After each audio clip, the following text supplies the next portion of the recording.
Hi, this is the final week in our series about love and entrepreneurship. Today we're discussing partnerships. One of my favorite podcasters, John Lee Dumas of EO Fire, likes to say that he likes all kinds of ships, big ships, small ships, gray ships, wooden ships, but not partnerships. Partnerships in business are precarious creatures. I'm going to try this again.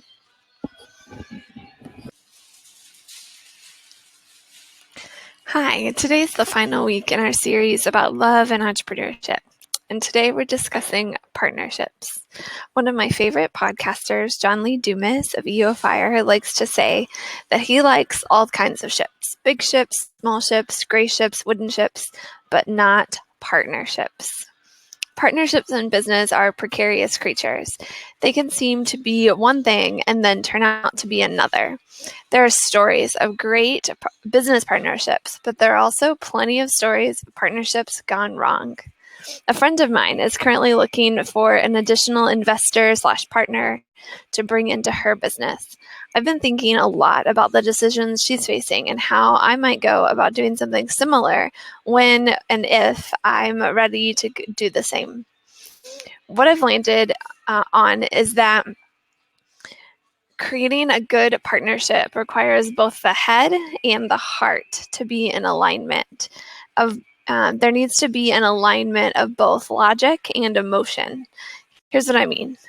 Use your head, run the numbers, negotiate, have a good attorney, create the partnership agreement, create clearly defined roles and responsibilities. All of these sorts of things are part of due diligence.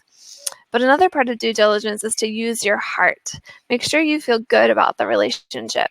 You might not always get along, but you know how you'll handle disagreements.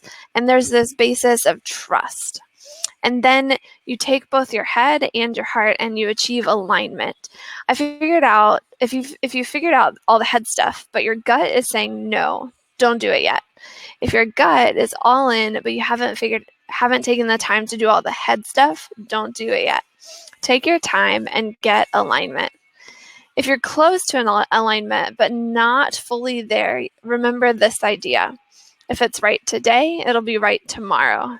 If a partnership is right today, it'll be right in the future when you've done all of your due diligence. There's really no reason to rush. In fact, feeling rushed might be a red flag that the partnership is not right for you or for your business. If alignment seems impossible, back away from the partnership. It won't be the end of the world. Some other partner will come along. You'll get another shot. Another friend of mine is looking to build her business, is looking for a team to build her business idea together. And then another friend is looking for a business to buy. I think all of these scenarios and probably every single major decision in life and in business requires this sort of alignment of both head and heart. So how do you learn to align your head and your heart? Before I answer that question, here's some background about me. Little insight. I struggled with this for a long time, and I had to learn the hard way, so to speak. I've always been super analytical. My friends in high school called me analytical.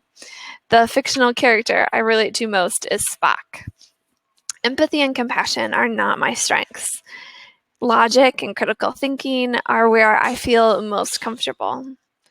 Thankfully, I had a mentor my last year of college, and we spent most of our time talking about aligning head and heart.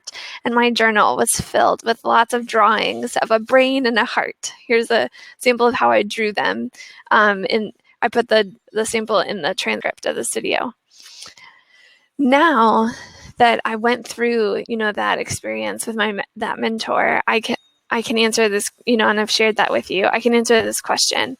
How do you learn to align your head and your heart? And here's the answer. Persistence and practice. When faced with a lack of alignment, stick with it until alignment is achieved. Do persistence. And then that'll also give you practice, so then the next time it'll be easier. Practice doesn't make perfect in this case, but it does make it easier.